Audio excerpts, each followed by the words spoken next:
The Dover International Speedway opened in 1969. 40 years later, a massive layout of some 140,000 seats, but at its heart, still one of the toughest tracks in NASCAR, the Monster Mile, today hosting race 12 of the NASCAR Nationwide Series season. No weather concerns today. It's a beautiful day here on the Delaware shore, but some heavy rains here last night have led to weather-related concerns for the team where this concrete track surface is concerned in tires. Yeah, they had some buildup of rubber, and that was great because it creates more grip for these race cars. But the problem here at Dover is that you put a ton of pressure, as we heard DJ talk about earlier, on the right front. And we see a lot of right front tire failures because of the lack of grip in that right front of these radial tires. So it's going to be an issue today. Going to have to keep a good eye on these tires. Tire wear expected to be extremely heavy at the opening part of this race because all the rubber was washed out of the concrete racing surface. NASCAR planning a competition caution at lap 35 to allow teams to change and check their tires, though some are concerned whether or not it will get to lap 35 in the race. Usually we have a caution before that. So Joey Logano set to lead this field off. Kyle Busch, the man on the roll, and again driving the Joe Gibbs Racing 18 car that won both races here last year and won it in dominant fashion. I don't think it'll be long before we see that 18 leading. He's going to the front, and we also like to see Allgaier get to his front. He's starting 21st today, and it'll be interesting. This will be a good experience for him, being kind of back in the middle of the pack, having to deal with some of this traffic, and good young race car driver Roger Penske has there. Looking to keep the Penske momentum going after their big win in the Indianapolis 500 last Sunday. So the weather is beautiful. The newly widened pit road at Dover set to be tested for the first time by teams. The weather last night setting up a little bit of a different doubleheader today after the Nationwide Series race. NASCAR's Camping World Truck Series has got to run their 200-miler that was supposed to be last night. Drivers like Kyle Busch going to run the double here, running all 400 miles. David Reagan set to go from the front row. Jason Leffler looking to dig his way up from 23rd starting spot. And trackside now looking to have the opening ceremony for today's race. Ladies and gentlemen, this time would you please rise for today's invocation being presented by Dover Air Force Base Chaplain Captain Richard Rojas. Let us pray. Our great God and Father, thank you for times of enjoyment. Thank you for the sacrifices of our forefathers and the service members making our American way of life possible. Thank you for the cross of Christ, faith, hope, and love in his name. Bless now this race day with safety and enjoyment. In Jesus' name I pray. Amen. And please remain standing as I present for today's national anthem by independent recording artist and songwriter, 17-year-old Laura Manzer of Ashburn, Virginia. Oh, say, can you see by the dawn's early light what so proudly we hailed at the twilight's last gleaming, whose broad stripes and bright stars through the perilous fight o'er the ramparts we watched were so gallantly streaming, and the rocket's red glare, the bombs bursting in air, gave proof through the night that our flag was still there. Oh, say does that star-spangled banner yet wave o'er the land of the free and the home of the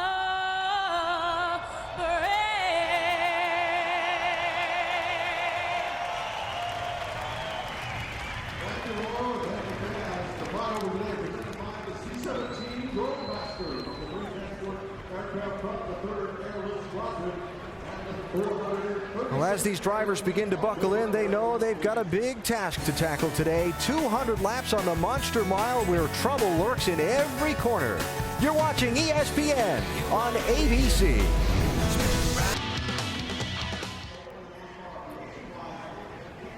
Almost time to fire them up on a beautiful day in Dover, Delaware. 200 miles of NASCAR Nationwide Series competition ahead. Jason Leffler, third place driver in points. Got a little work to do on the Monster Mile. Yeah, he does. And I talked to Scott Zippendale, who actually worked with me for a number of years, and he likes where they're at right now. He's a very aggressive crew chief, and this fits Jason's personality as well. And another underdog driver you might want to pull for today, Eric McClure, the young Virginian, starting 18th in the 24 cars. He gets buckled into the office and set to go. Now for the call of the race, let's go up to the office on top of the grandstands where Dr. Jerry Punch is holding ours, along with Andy Petrie and Dale Jarrett. Doc. Thank you, Alan, and nice job down there, guys. Folks, it was almost 40 years ago that drivers first nicknamed this place the Monster Mile because of its propensity for chewing up cars in the blink of an eye. Guys, from a driver's and crew chief's perspective, what is it about this place that makes it so treacherous? Well, it's a 1 mile banked racetrack, 24 degrees of banking that you carry a lot of speed around here. And as you heard us talk about, you fall off the corner literally, and it feels like when your car lands, you just hope it's going in the right direction as you go into turns 1 and 3. And then you have to really use a lot of throttle coming out of the corner. You literally drive straight at the wall and hope that your car turns from that point. Concrete and radial tires don't really mix, but these guys make it work somehow. And it's very difficult on the race car. It's very hard on the equipment. You have to get that balance just right, or you will overwork either the right rear or the right front tire. And that's what you got to really be careful of, is not to fail those tires and cause yourself a lot of problems. A very impressive rookie class here in the NASCAR Nationwide Series. Brendan Gaughan finishing second at Charlotte. Justin Allgaier, a couple of top 5 finishes. What advice would you give a rookie driver, DJ, to be able to somehow come here for the first time and survive the Monster? Oh, I think the biggest thing, just kind of find yourself a comfort zone for the beginning of this race. Get yourself into the flow of it, and then work on your race car to where you can really go at the end. But try to get 200 miles under your belt. You couldn't come to a better place and try to pick up that elusive first victory. In fact, 13 drivers have won their very first ever NASCAR Nationwide Series race here at Dover, Delaware, including the series all-time win leader Mark Martin, who won here back in 1987. Let's go trackside. And now to put today's Heluva Good 200 into motion, I present to you the Senior Vice President of Operations of HP Hood, Mr. Scott Blake. Race fans, are we ready? On behalf of Heluva Good and all its employees, drivers, start your engines!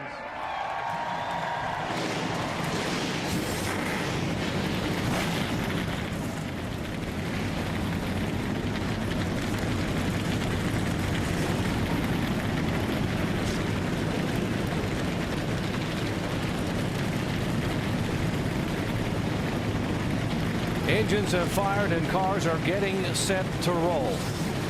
Our in-race reporter today has been on cloud 9 all week long because a cloud burst last Saturday night forced an early end of the race in Charlotte, and he was declared the winner. When we return, we'll ask Mike Bliss if he can carry that momentum to victory lane once again here today.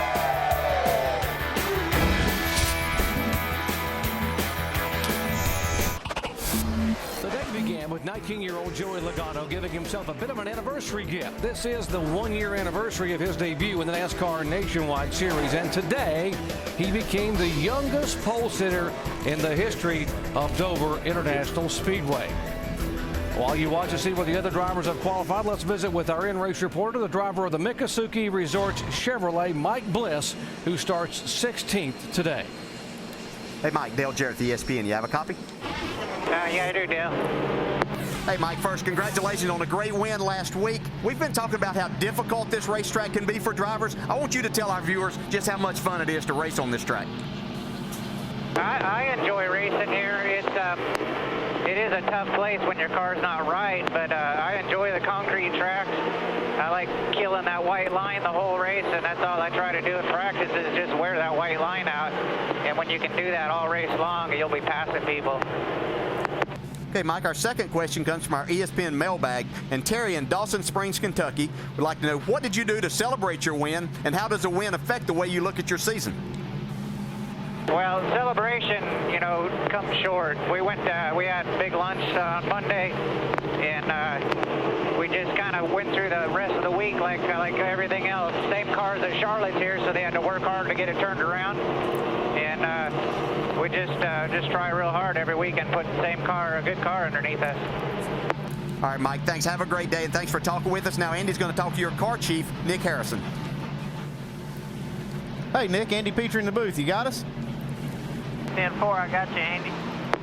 Nick, you guys used some great strategy to get your first win of the season last week. What do you have up your sleeve today?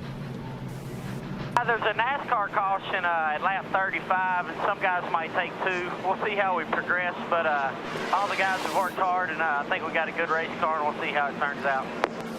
Okay, Nick, thanks for talking to us, and you guys have good luck. All right, man, thanks a lot. We'll have cameras inside 7 other cars today, including former Dover winners Ryan Newman and Carl Edwards, who start 6th and 8th, respectively. Our over-the-wall camera today is attached to the front tire changer for Stephen Wallace's 5-Hour Energy Chevy. 42-year-old Mark Hollywood Armstrong is completing his 15th year as a tire changer here in NASCAR. Well, the green flag hasn't even waved here yet, and it's already been somewhat of a juggling act for some teams. For more, here's Jamie Little. Well, that's certainly right. You know, the 99 team is Scott Speed. Per NASCAR rule, they were slated to show up with a sealed motor. The problem, they showed up and their motor was not sealed. So they went to the 15 team. A fellow Toyota team had to make the engine change. Now, the point is they had to move to the back. That was the penalty. So they are both in the back of the field, but Scott Speed feels pretty good at this racetrack, Doc. Remember, he's raced here once. It was in the truck 1 year ago. He went to victory lane. We'll watch for him to come up from the back of the pack after a frustrating weekend for the 99 team. Today's race, 200 miles on a 1-mile racetrack. That's 200 laps. Pit road speed very slow at 35 miles an hour, and a tank of Sunoco fuel, Andy, almost a halfway, 90 laps. Yeah, they may even try to stretch that if the tire wear increases. Right now, the tires are wearing pretty much. Guys, give us some of your picks for possible sleepers here today. I'm going to go back to the 21st starting spot, Justin Allgaier. I think that even though he's a rookie here, he's looking for a great day. Let's watch his progress.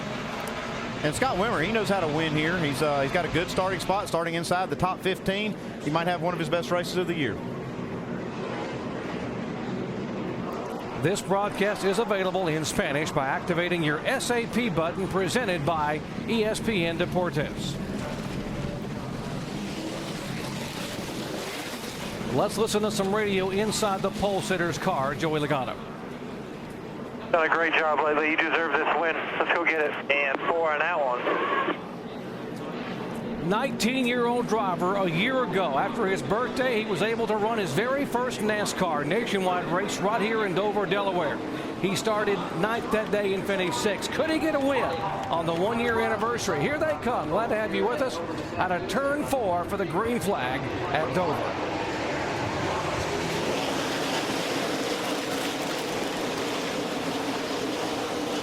Very quickly, some contact involving the 77 car of Peyton Sellers. Some damage in the back. Looked like Justin Allgaier spun the tires on the start, and that stacked them up.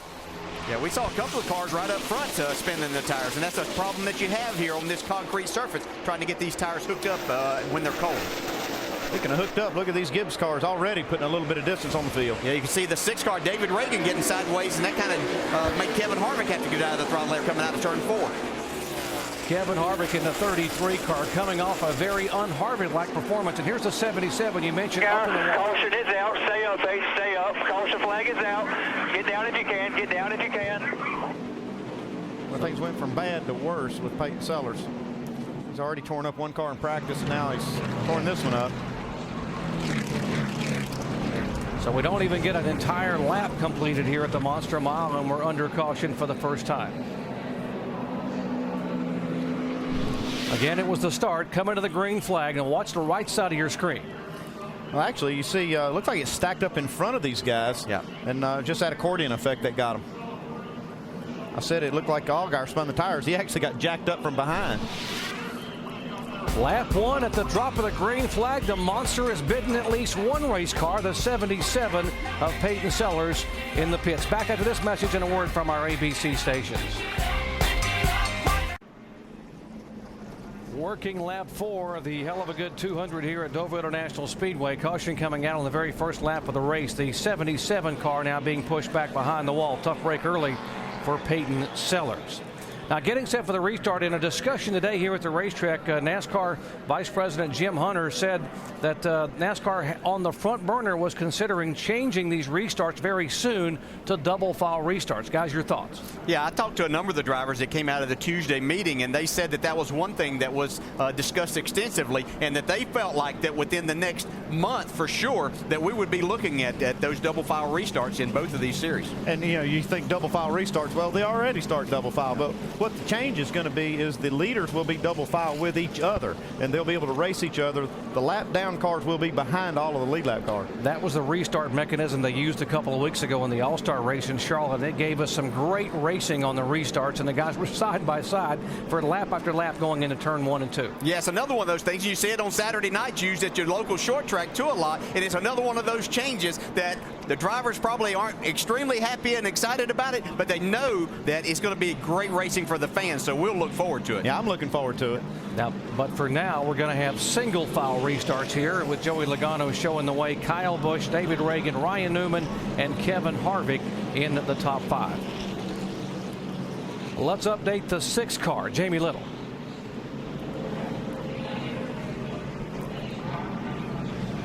Well, Doc, David Reagan got in the car. He had a little bit of a surprise. He didn't know what change the team had made to his car. This was on his radio. Yeah, that first gear restart, I'll have to get used to that. Man, I don't. I wish we could have talked about that before it got put in here for this weekend. But I'll get used to it. Maybe it'll help me out. Talking to his crew chief, Mike Kelly. Mike made that change. He said that's what he was told that these drivers wanted. And hey, he's doing double duty. Didn't have a lot of time to talk, Doc. Mike Kelly, the crew chief there. David Reagan, the big winner at Talladega, breaking that 84 race winless streak a few weeks ago. Led the final 50 feet. It's all he led all day long, but that's all he had to lead. That's all he had to lead. But and one of that change may have been made by a couple of things. They're running a higher gear here now. They can't run as much gear as they ran last year. A lot less RPMs, and with these tapered spacers, they don't have the horsepower. So they're looking to get these cars going up and going on these restarts. So starting in first gear, but it makes it difficult for the driver a lot of times. Yeah, and it looks like that might have been what's causing some of this tire spin we see on the start. We'll pay closer attention right here. If these guys are using first gear, it's putting a lot more torque on those rear wheels. You mentioned the tires. NASCAR had told the drivers in the meeting there would be a mandatory competition caution at lap 35 to check tire wear because of all the rain they had here yesterday that washed what little rubber there was off the racetrack. Yeah, these concrete tracks are really bad to wear the tires early on before you put rubber down, and we haven't had the opportunity to do that except this morning. We had a lot of rain over the weekend, and this morning the Cup cars got to practice and put a little rubber down. Let's update the 38 car. Dave. Doc, he qualified 23rd. They actually had to start 41st at the back of this field for adjustments they made after qualifying. One of the nuts that holds the track bar assembly in place had broken off. Important that they found it. Disappointed that they had to start further back than they qualified. Jason Leffler third in the point standing, just 100 behind Carl Edwards, and having 6 consecutive top 10 finishes. Here they come to the green flag as the pace car pulls away, and the 19-year-old Joey Logano has led all 6 laps thus far from his pole position.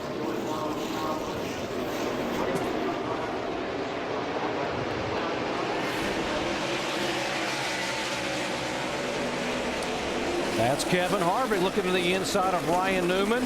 That would be for 4th spot. Newman pulls him by a couple of car lengths up high.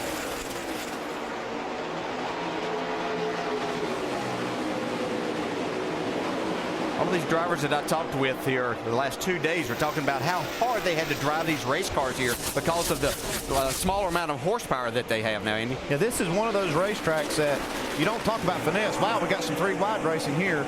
Clint Boyer getting by Scott Wimmer.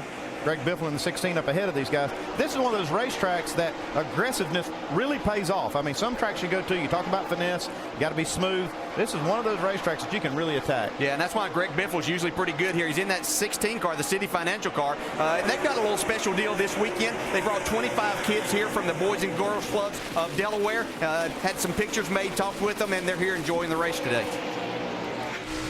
He's working over Newman for this 4th spot. Kevin Harvick very frustrated over their performance or lack of that last week at Charlotte when they finished back in 23rd position.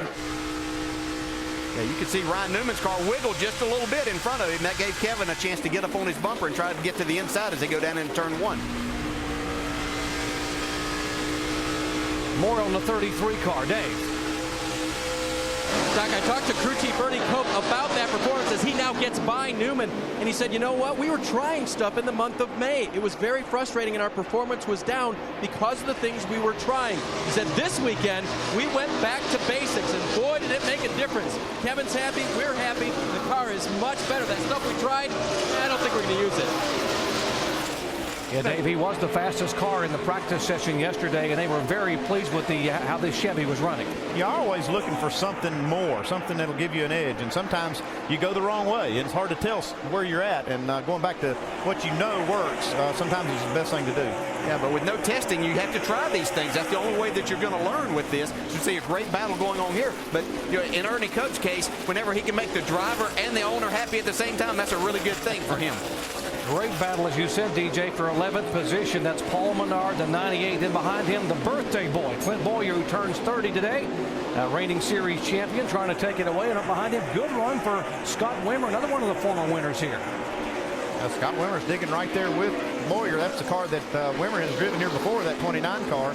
Driving this 40 car this year. This is one of these racetracks that Scott really likes. And that's Jason Keller behind him in the 27 car. What a great job this Baker Curb team has done this year. Keller also having won here back in 2000. And talking to Clint Boyer, it was kind of a weird conversation talking about that they're having to get this Richard Childress Racing organization going in the right direction because they've been so dominant in this series over the last few years, and they've fallen behind, and they're having to work their way back up now. DJ, it's hard to believe that the RCR teams won a total of one race in 2008, and that was Clint Boyer, who went on to win the championship, and he got that win by virtue of some rain helping him at Bristol, Tennessee. I'll tell you, these guys here will not let you rest. If you just sit on what you got, they're going to pass you. And that might have been some of what's happened with Childress. They had a good package they didn't want to mess with, and now they find themselves a little behind. Here's Harvick still on the move underneath Reagan. We talk about Concrete Carl. You heard Alan in NASCAR Countdown talking about Concrete Kevin. Kevin Harvick, a 6-time winner on concrete, but he has never won at this racetrack. Biffle's got some damage here. He's been up against the wall pretty hard. Now clear low. You can see a lot of damage on the right side. Yeah, we're talking about Greg and how he's really good at this racetrack, but one of the things that makes him good is he really likes to hang that car out, and obviously got one or two close here. Cut a right front. Right sides here, right sides. Might need more of the tires, boys. Biffle, a 2-time winner here. There are 11 former winners in the field. He was the only one that had won more than once on this track, a nationwide competition.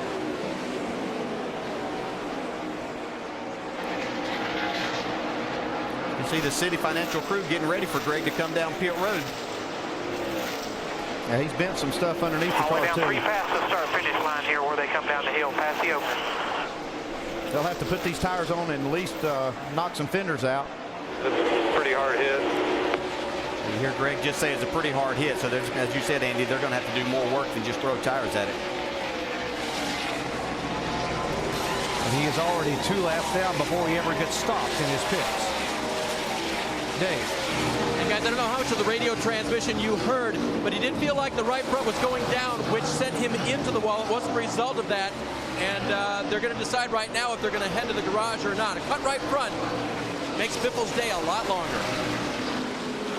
Yeah, he's not gonna be up to speed with what he's got here right now. I think he's just going to try to feel it out and see what he's got. Take a quick look, see if we can find out what happened with Greg.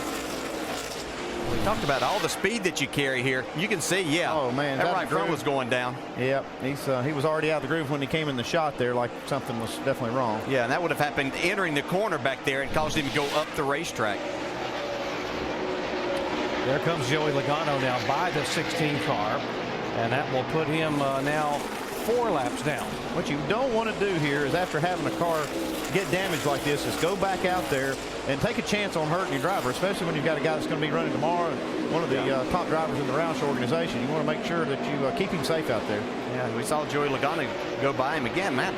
Joey Logano's doing what we think of his teammate doing, Kyle Busch, and that's jumping out front and kind of leaving these guys in his dust. There you can see Kyle Busch. He's our second place car. He's about just under a second behind Joey Logano, as you see Logano going by some traffic. 87 car there is Kevin Conway. Joey Logano set on the pole and has now led all 22 laps thus far. The 1-year anniversary of his debut in the NASCAR Nationwide Series. When we come back, they'll get ready for a competition yellow here at Dover.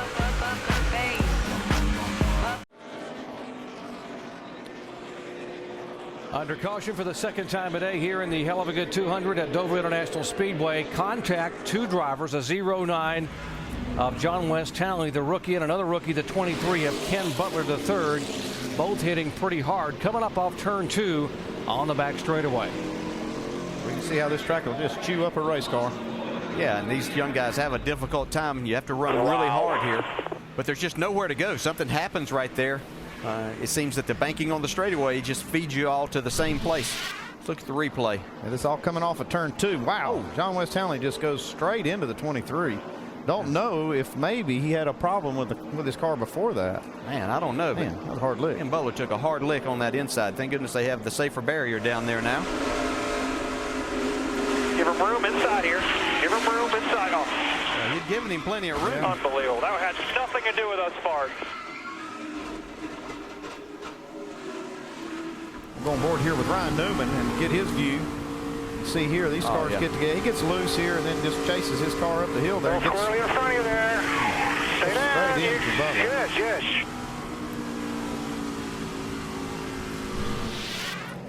This will serve now officially as the competition yellow. NASCAR was aiming at lap 35. We're working lap 29 right now. Second yellow flag of the day. What that means is now all these cars will come down pit road and be able to put fuel in, do all the service that they would not have been able to do until that competition yellow. Safety crews on the scene there in the 23 car helping Ken Butler get out of the car. The lucky dog, the Aaron's free pass lucky dog winner, goes to the 26 car. Brian Kozlowski, he was the first car 1 lap down, and now he will be able to get back on the lead lap, giving us now 27 cars on the lead lap. Who do you think he's pulling for to win the Stanley Cup? You think he's a Red Wings fan or what? He's a Michigan boy. There's Ken Butler able to walk out. Now, let's go down pit road for our Toyo Tires triple pits, starting with Jamie Little. And David Reagan says the car's coming to him. He started second, slipped back a couple spots, but that, of course, starting in first gear that we talked about on the radio. You see David Reagan, the 6 car on top. They're going to take some Sunoco fuel, and they're going to make a little adjustment at the rear end. But he said the car overall, guys, get better on the long run. They just need to run some more laps. Dave? Second place, Kyle Busch will take 4 tires and Sunoco fuel. The wrench going in the back window will help that car turn so he doesn't have to feed it as much steering wheel to make it go fast around the corners. Shannon. Dave, Joey Logano on the bottom of your screen. He's going to take 4 tires and fuel since the car is just a little bit snug, but they're not going to make any adjustments on this 20 car right now. The car's been out front. Your pole sitter been out front all race long. See if he wins the battle off pit road. Lots of room on a brand new pit road. Let's see if they use it all, and indeed they do. Sideways coming out of the pits, Carl Edwards, and Harvick gains a spot. Boyer up 4 positions, and Paul Menard gains a spot to get back into the top 10. Joey Logano, exactly where he was when he came on the pit road as the leader. Now let's listen and watch as Mark Hollywood Armstrong changes the front tire for Stephen Wallace on the 66 car.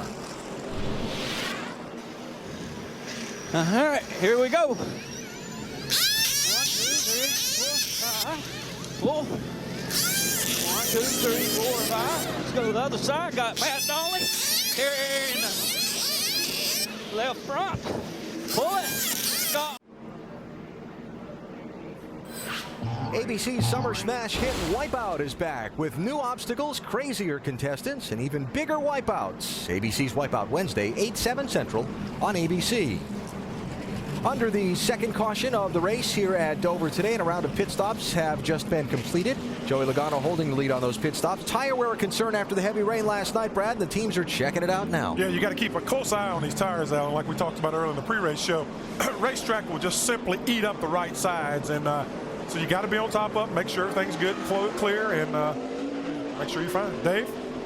And just down here in second place, Kyle Busch's pit over here in this corner. If Chris can pan left, right, actually just a little bit, is the right rear, the most concerned tire in most cases. It looks great, and it's in good shape down here. I think you're looking at the front tire there, but way back over here, the rear tire, no cords on this puppy right now. So far into that short run, things looking good for Kyle Busch.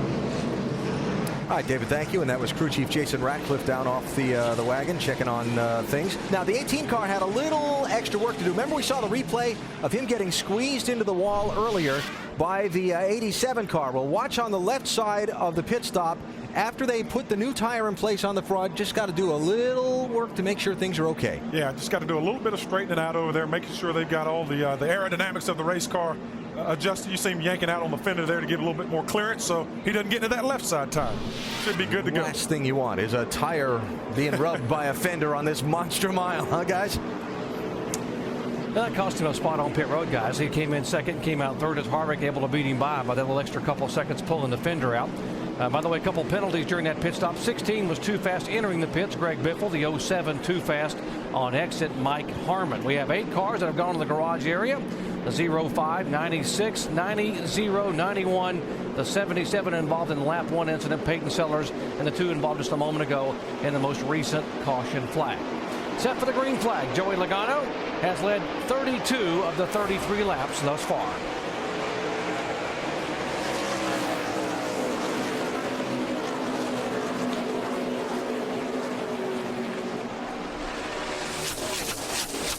They are going to hold the 16 car on pit road an additional lap for pulling up the pit. Oh, there's contact.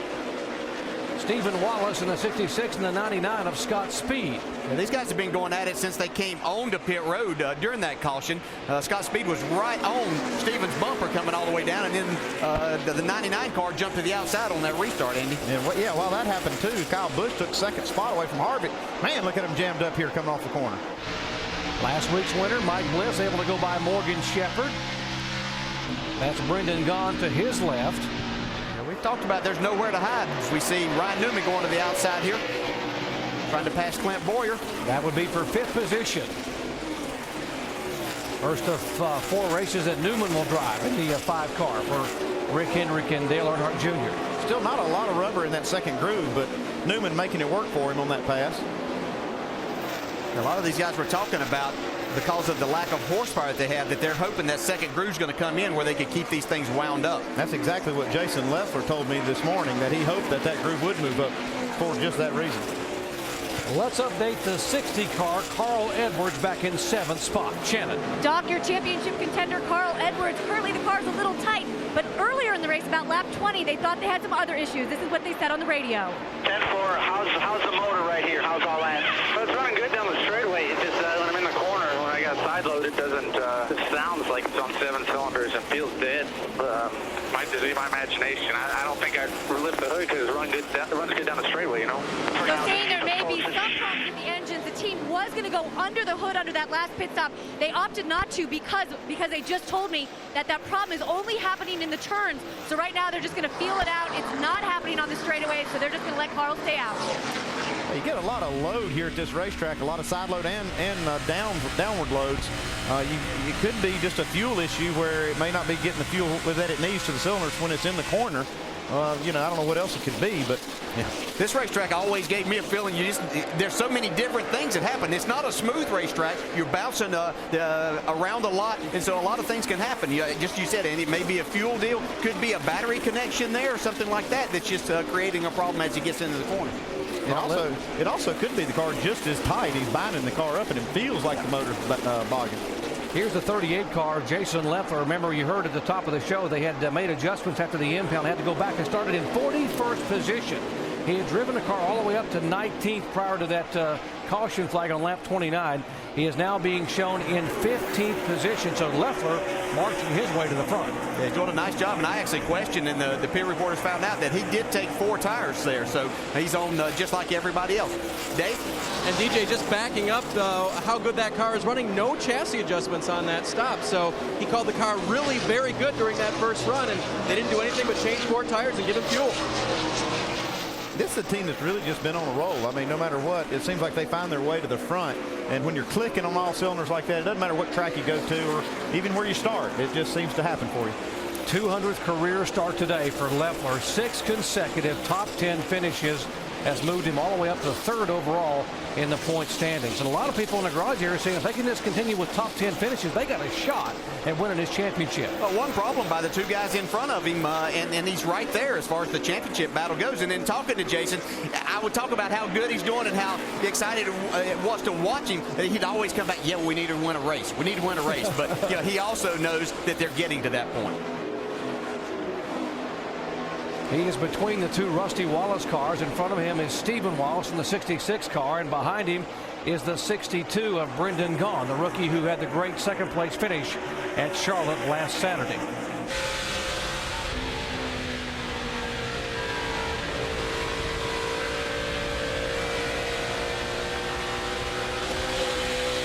"45 laps are in the books here, almost a 1/4 of the way through here at Dover, Delaware, the Monster Mile. And thus far, the monster has been the 19-year-old in that 20 car. Joey Logano is just opening up a can on the competition. He has led 44 of the 45 laps. We'll be back after this message and a word from our ABC station.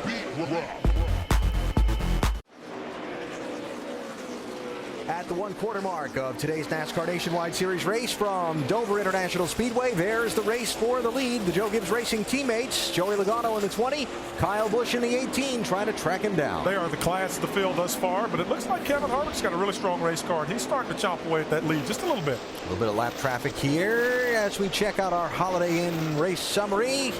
As Kyle Busch can't quite find the room to make the move. Only leaders of the race. Logano's led all but 1 lap. Under caution, Michael Annett led a lap. So really that accounts for all of the lead changes up to this point. A couple caution flags so far. One early in the race on the 2nd lap when Peyton Sellers got on the wall. Then the crash between John West Townley and Ken Butler the 3rd back at lap number 27. Watching Kyle Busch hunt and peck and try to find a way around his teammate for the lead. How impressive has Joey Logano been this far? I mean, he has done a great job keeping that race car up front. He's held off Kyle Busch. He's withheld the pressure, and he's showing why everyone raves about his talent. Doc, DJ, and Andy, looks to me like it's just a matter of time before that 18 car is out front, huh? Yeah, hard to believe the 18 is being patient, but I think he's probably sitting there watching and letting some laps click away, DJ, because I know that Kyle Busch likes to lead every single lap he can lead. Yeah, I'm not sure how patient, although he has shown some patience here in traffic and not putting too much pressure or taking too many chances with Joey Logano. But I know he wants to get that Toyota his out front as quickly as he possibly can. Justin Allgaier inside Jason Keller. That is for 11th position. Justin Allgaier, as you mentioned, Dale Jarrett picked him as one of the sleepers, coming back from 21st starting spot, now moving his way into 11th. Yeah, and that was Scott Speed coming along with him. He's come from the back of the pack after having that penalty to go to the back. We see Kyle Busch trying to make that pass again. Couple lap cars there, the 26 of Brian Kozlowski there. Of course, and Kyle had to think better of it. I think he's showing a lot of patience right here. I'm kind of surprised that he is patient to run second to Logano, but he's already gotten his car damaged a little bit from another lap car incident, so he doesn't want to take any more damage or get any more damage to his car. From talking to these crews, they talk about how much Kyle Busch, how much his input has really helped Joey in the Cup car. And Joey really starting to come along in the Cup car, and obviously working together with his teammates. And now up high, here goes the 18 car by, and he will take the lead from Logano. Yeah, we talk about patience on Kyle Busch's part. How about Joey Logano saying, okay, you caught me. Let me see maybe what you're doing is a little bit better than what I'm doing at this point in time. They both have very fast race cars. That was a smart move by Joey Logano. A couple of lap cars right here. 3 wide. Around Eric McClure. Well, there went the patience. Scott Legacy, yeah. That's just what you have to do at this racetrack. You have to take what it gives you. You run up on these cars, running a good bit slower. You don't want to slow down. You have to keep the momentum up with these cars. You could actually get in trouble trying to be patient or timid around some of this traffic. You just have to go for it sometimes. See how tentative the 20 car is. Going for it. Trying to be very careful underneath the rookie Legacy. And you can see just how far Kyle Busch stretched that out by Joey Logano having to be out of the throttle just a little bit. Well, Kyle's now.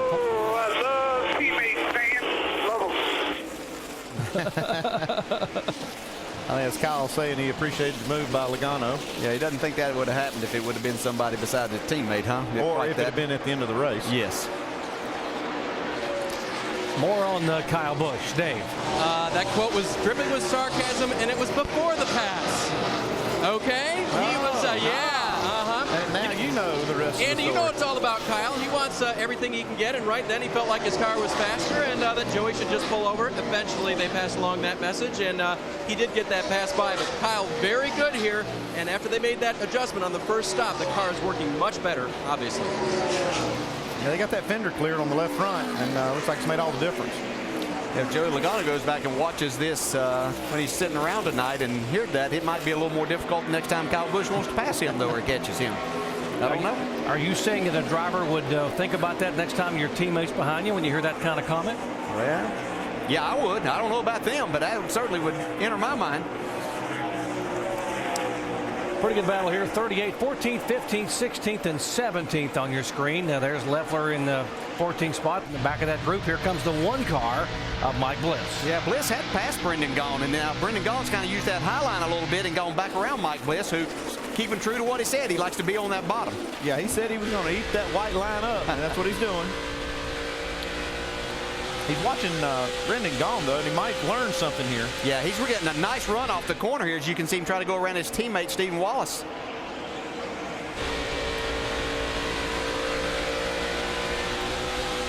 You can see just how difficult it is to make that pass on the bottom side here.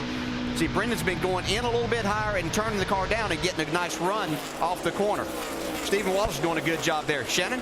Guys, I asked crew chief Dale Ferguson, Stephen Wallace's crew chief, how the weekend has been. He said, not fun. He said they went totally in the wrong direction during practice. The car got so loose, they had to go back to the way they unloaded. It was just okay. But guys, Stephen Wallace has been really strong on these short tracks this season and last season. Dale Ferguson says it's because he's aggressive, and these tracks just suit his style. Shannon, this is the car Stephen Wallace used to finish 7th at Bristol back in the spring, and also a top 10 run at Nashville. Finished 9th there. And of course, his former teammate David Strimmy drove this car to a 3rd place finish here at Dover last spring. So pretty good race car for Stephen right now, trying to hold on to 15th position. 65 laps in of 200 here. NASCAR Nationwide Series action at Dover International Speedway. Kyle Busch, our leader. Logano, Harvick, Reagan, and Boyer are the top 5.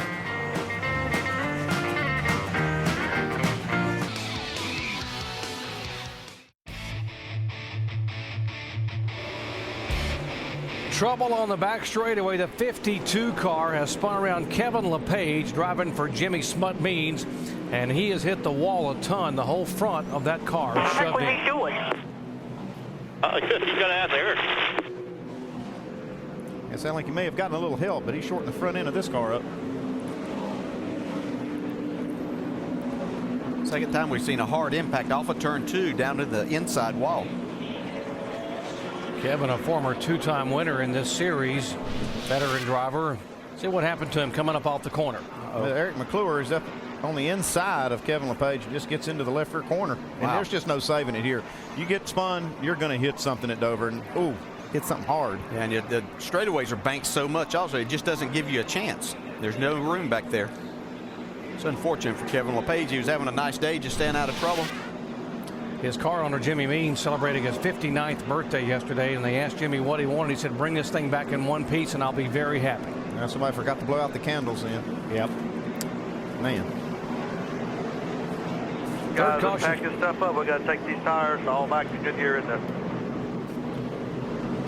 Our lucky dog is the 81 car. He will be able to get back on the lead lap. Bobby Hamilton Jr., first time he's been back in a car as a driver since Homestead, the finale a year ago. So he will get back on the lead lap. And we'll add one more car there, be able to possibly have a shot at getting a top 10 finish. Good to see Kevin walk away after what was a pretty hard impact.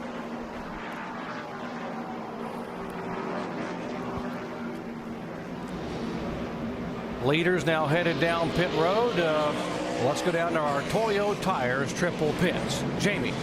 And David Reagan's team looking to be smooth this time. They made a little air pressure adjustment on that last stop. He said it was halfway to where they need to be. He said balance is pretty good. They need a little bit more. 4 tires and air pressure for David Reagan. Dave? The leader is still having just a little bit of trouble turning, so they made the same adjustment with the wrench in the window, but just half again on the wedge. He stalls it leaving, and now it catches fire. 4 tires and fuel for Busch. Shannon. Dave, Joey Logano says the car is just a little bit tight. 4 tires and fuel, and he wins the race off pit road. Good pit work there, crew chief. Joey Logano's bunch got him a spot. No, and that #1 pit stall didn't hurt anything either. He had a clear opening out of there and good clean stop. Clint Boyer up a couple positions for the 29 bunch, doing a good job down there.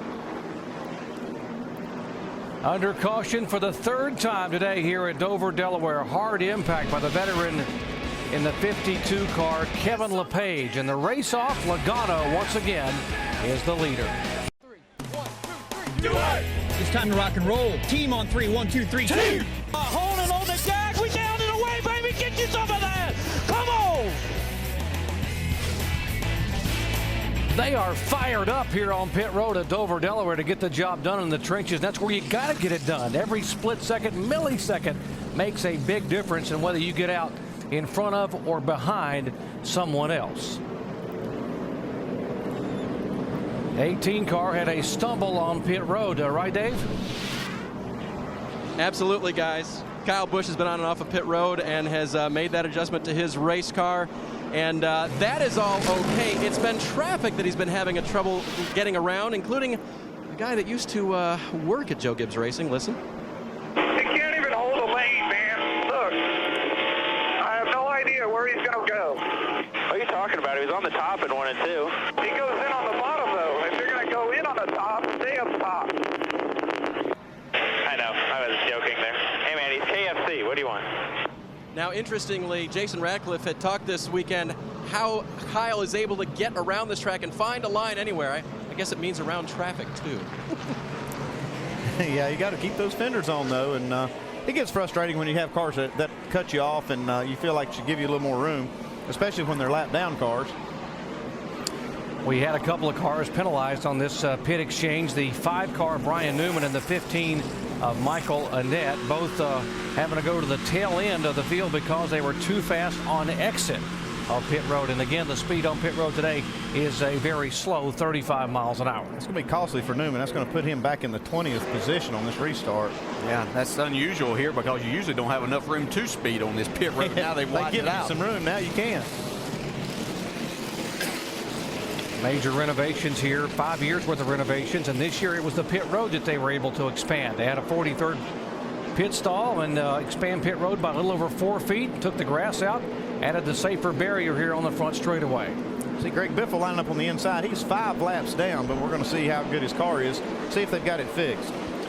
Logano, the leader, will come down in the green flag. Kyle Busch, David Reagan, Harvick, Boyer, and Brad Keselowski.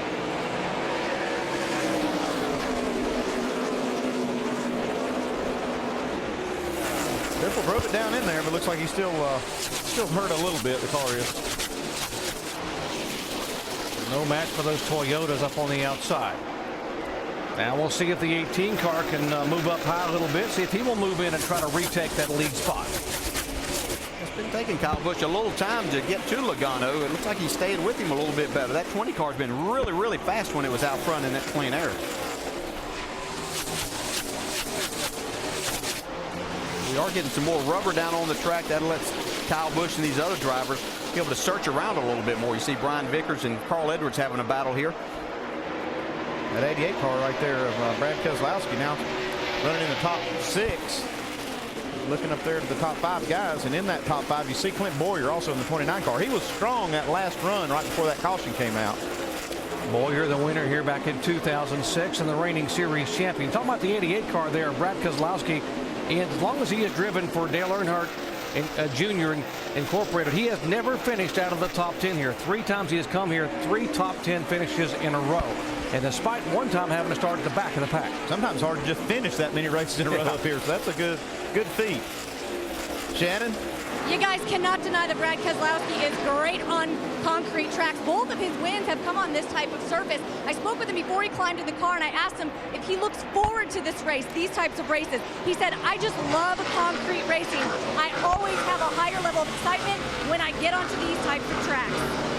You know, that confidence is worth a couple of tenths, I think. Guy comes in here, says, I like a racetrack. It's worth some speed. Yeah, you know a lot of other guys that are dreading coming here, so you got all of those guys beat. So that's really nice that you have that. I talked to Brad today. He's got this is the same car he ran to 8th last week, so he was excited about his chances today. Here's a couple of Richard Childress Racing teammates, or teammates on Sunday in the Cup cars. Kevin Harvick in the 33 car, driving his own car here. Behind him, Clint Boyer in the 29. They are running 4th and 5th. Watching this 29 car, he's been running the bottom of the racetrack real well. Now, see right there on the bottom. I don't know if he'll have to move up and try to pass Harvick, because it looks like Harvick likes that bottom lane. Yeah, he does, but you can really see Clint get back to the throttle. We have trouble here. Oh, God. That was a close call. That is Mark Davis, the Silver Springs, Maryland driver. The 18-year-old has come up across the racetrack and tagged it with the back pretty hard. That was a close call right there at a high rate of speed. A lot of cars avoiding this. This is he's lucky to not have any more damage than he has here. Yeah, I'm not sure. It looked like Scott Speed that just barely missed him going by there. About so fast I couldn't see who it was. We'll see on the replay here. See what happens. I got a little bit of tap from Jason Leffler there. Yeah, just in some heavy traffic and fast cars all around. Let's see. Ryan Newman barely able to miss him from behind. Here's again the contact. This is the problem. You find yourself in a jam right here as a lap car, and it's kind of hard to get out of the way at this racetrack. Yeah, it's just nowhere to hide. But you have to respect that these guys are racing for a position up there. See right here when he comes down across the racetrack, there it was right there. Brian Keselowski, I believe it was, just misses. Mark Davis was running back in the 27th position, 2 laps down prior to that happening. Now, what's a near miss look like from Ryan Newman's seat? Take a look. Watch the car spin. Oh, he just gets by. We'll be back after this message and a word from our ABC stations. Swing away with ESPN for 2 nights of Major League Baseball action. First at 8 Eastern on Sunday Night Baseball, presented by Taco Bell. The Los Angeles Dodgers take on the Chicago Cubs. Then on Monday Night Baseball at 7 Eastern, it's Alex Rodriguez and the Yankees rolling into Cleveland to take on the Indians. ESPN News will be shown in New York Monday night. It's Major League Baseball on ESPN and ESPN 360 Sunday and Monday nights. We are under the 4th caution of this race, approaching halfway here at Dover. Mike Bliss, last week's winner, down at Lowe's Motor Speedway in Charlotte, running at the back of the lead lap cars after that last set of pit stops and almost got caught up in a mess. Well, he did a good job staying out of the mess. Whoa, Mark Davis gets up into that outside fence really hard. Mike did a great job of avoiding that. Bliss, our in-race reporter. Let's find out what he was doing back there. DJ? Mike Bliss, Dale Chair at the ESPN. You have a copy? Yeah, I'm here. Well, we've been watching you on the bottom of the racetrack like you said you were. How's that thing going? And we noticed you made a pit stop here also. What was that about? We're looser than, I can't really say that word on TV, but we're very loose today. We just center off. I just can't get after it. We're trying to tighten it up. Okay, how's the racetrack? Is getting some rubber down there where you can go bottom and middle? You know, I think the bottom's starting to rubber up a little bit. The top looks good. It's a good racetrack. Okay, Mike, good luck. So by Mike Bliss pitting, that will put him back in 22nd position. There are 23 cars on the lead lap. Scott Lagasse Jr., the last car on the lead lap. But a loose race car here, not fun. I just talked to all those guys down there in the garage before the race, and they were just talking about how the track does loosen up, and they were going to run stickers early on and hopefully save their scuff tires in case the track did get real loose at the end. Yeah, that's a loose car up out of these corners is very difficult. But that's where you set up people to make passes coming out of these corners, getting back to the gas. I noticed this car turning really well and being able to go around the bottom. I noticed he was struggling. I couldn't tell if he was tight because he was using up the whole racetrack, but it was because he was having to do that, not turning the steering wheel. Dover International Speedway, they call it the Monster Mile. 3-story high banks, and you drop off the bankings like riding a roller coaster, the drivers say. The bottom just drops out. Here comes Joey Logano, Kyle Busch, Reagan Harvick, and Boyer, the top 5 back to the green. Another difference, I don't know how many 170-mile-per-hour roller coasters you've been on either, so that makes a little difference too. And most of them last about 45 seconds. This one lasts about 2 hours. Kyle Busch wanting this lead once again. See him really get on the back bumper. Joey Logano really trying to get his car loose. He's not going to hit him, run into him to get him loose. Just arrow-wise, he can make him loose getting down into the corner. But you see Kyle loses the front end of his car by staying up that close on the entrance to the corner. Joey Logano was our pole sitter, has now led 3 times for 69 laps. If you just joined our coverage, Kyle Busch actually passed Logano back on lap 57 and led 18 laps prior to the caution coming out. He lost that lead on pit road following a pit stop. Joey Logano doing a nice job, though, holding off Kyle Busch. That's one thing I've noticed about Joey Logano. Got trouble. Newman is around in the wall. It's like that pit road penalty just compounded itself. Yeah, I've got the back end. Right. Got some red paint on that left front fender like he's gotten underneath somebody else. He was in a gaggle of cars over there trying to get through the corner. Yeah, there's definitely some red, maybe a little yellow paint as well on the left front fender of that 5 car. Ryan. As the cars went by here, I could see the right rear. Stephen Wallace also had some damage. So Ryan Newman making a pass there, getting a lot of speed. Yeah, looks like something was wrong with Stephen Wallace's car. He was extremely slow getting in the corner. Really surprised Newman.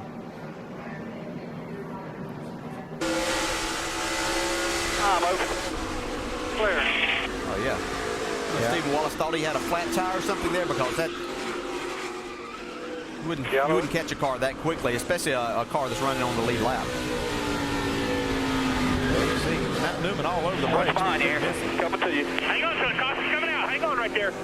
Yellow's out. Inside of him. And as you said, Andy, that pit road penalty putting him at the back of the pack. He was setting sail to try to get back to the front in a hurry. And boy, just ran right up on the 66 car. On pit road, Ryan Newman bringing out the 5th caution flag of the day.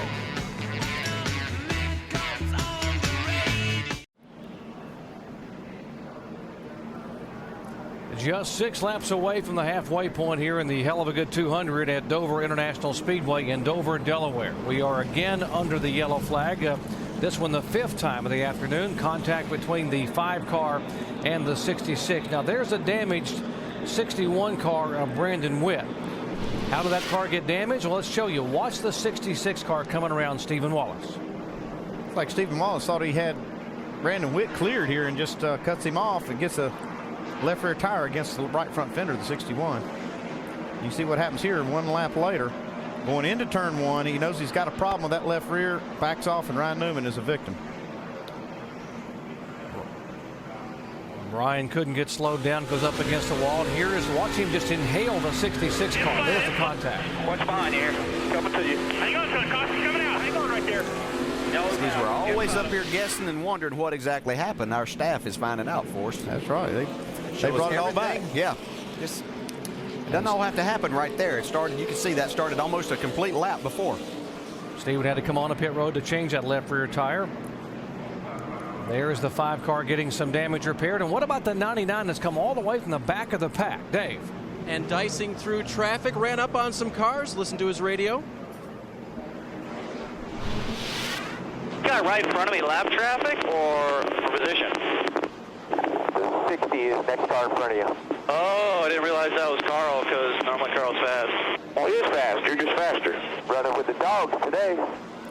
That's Jerry Baxter, his crew chief, pumping even more confidence into a driver that feels very good here. Remember, he won a truck race here last year. This nationwide car is running very quick as well for Scott. Don't you love Jerry Baxter? You're running with the big dogs today. That's right, man. Yeah. You're up there doing it today. And pumping more confidence into Scott Speed. I'm not sure that's possible, but that's all right. That might not be a good thing. And Scott Speed, by the way, making only his 6th ever start here in the NASCAR Nationwide Series. Yeah, doing a great job today. He's brought that car into the top 10 from the back of the pack. Let's see if Kyle Busch can go after Joey Logano one more time. Kyle says, if you guys will quit wrecking long enough, I'll get this kid, maybe. Bottom of the racetrack, and Joey holds him off. I think that's a year's experience on Joey Logano there. Last year, he might have thought that that car was close enough that he couldn't cut down in front of him there, but he knew that he had the car and he had the room right there to do it. Like Ryan Newman is slow right here on the front stretch. Kenny Wallace also going slow down the front stretch. Got a lot of cars off the pace. Yeah, Tony Raines in the 34 car slowing down as well. There's Kenny Wallace in the Border Patrol Chevy. He had been one of the leaders here earlier in the afternoon. It looks like right side of this 34 car is really flattened out. And it might be some debris on that backstretch. I saw some parts flying off that 34. There are the two Joe Gibbs cars, first and second. Logano, Busch, David Reagan hanging tough. They're just about 4 or 5 car lengths back. Reagan watching this battle in front of him, saying, if you guys will wreck each other, I can win this thing. Yeah, you know, we talk about how good these two drivers are, and they are tremendous talent, but how good is Joe Gibbs racing? This whole organization. I guess I just get a view seeing his teammates and I'll relax.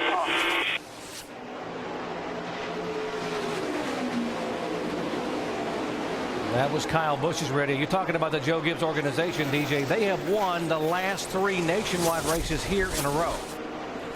It's amazing. They put these cars out there, and it just, you know, they put these drivers, you know, Denny Hamlin jumps in them, they win races. When Tony was there, he win races. So it's just a great organization. Not only this series, but obviously in the Sprint Cup series too. See these cars kind of single file there. Now here we go to the racing. Back to Jason Leffler. That's 13th, 14th, and 15th. Scott Wimmer having a good run back at 14th spot. Michael McDowell, the rookie back there. Brendan Gaughan, also a rookie. Yeah, and we saw Mike Bliss at the back end of that group. He was still pretty loose. You can see the back end stepping out. Michael McDowell's doing a nice job. He didn't have the qualifying effort that he wanted, starting back at about 28th today, but he's moved himself up into the top 15. We ride along with Bliss. You can see if you can't get in the throttle off the corner, those guys just kind of pull away from you.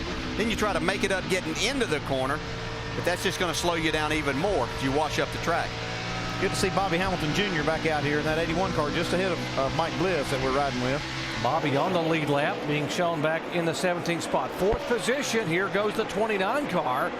Boyer trying to take it away, and now Harvick will give him the room, and now Harvick under attack from Keselowski. That 88 car is coming about. I'm telling you, this 29 car looks really good going around this racetrack. He's just methodically moving his way up. I think he's got a car that can contend.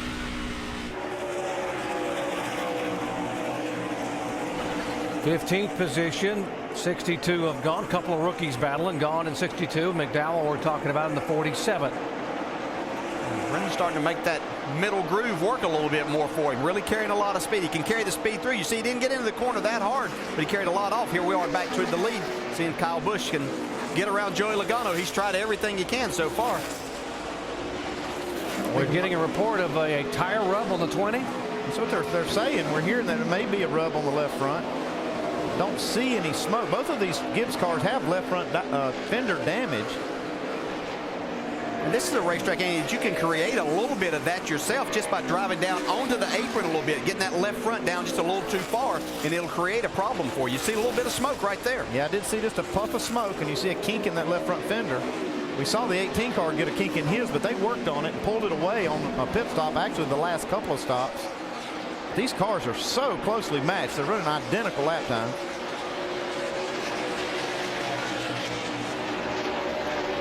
Battle for position. That would be for 5th spot, Brad Keselowski, and the 88 going downstairs and taking the spot away from Kevin Harvick.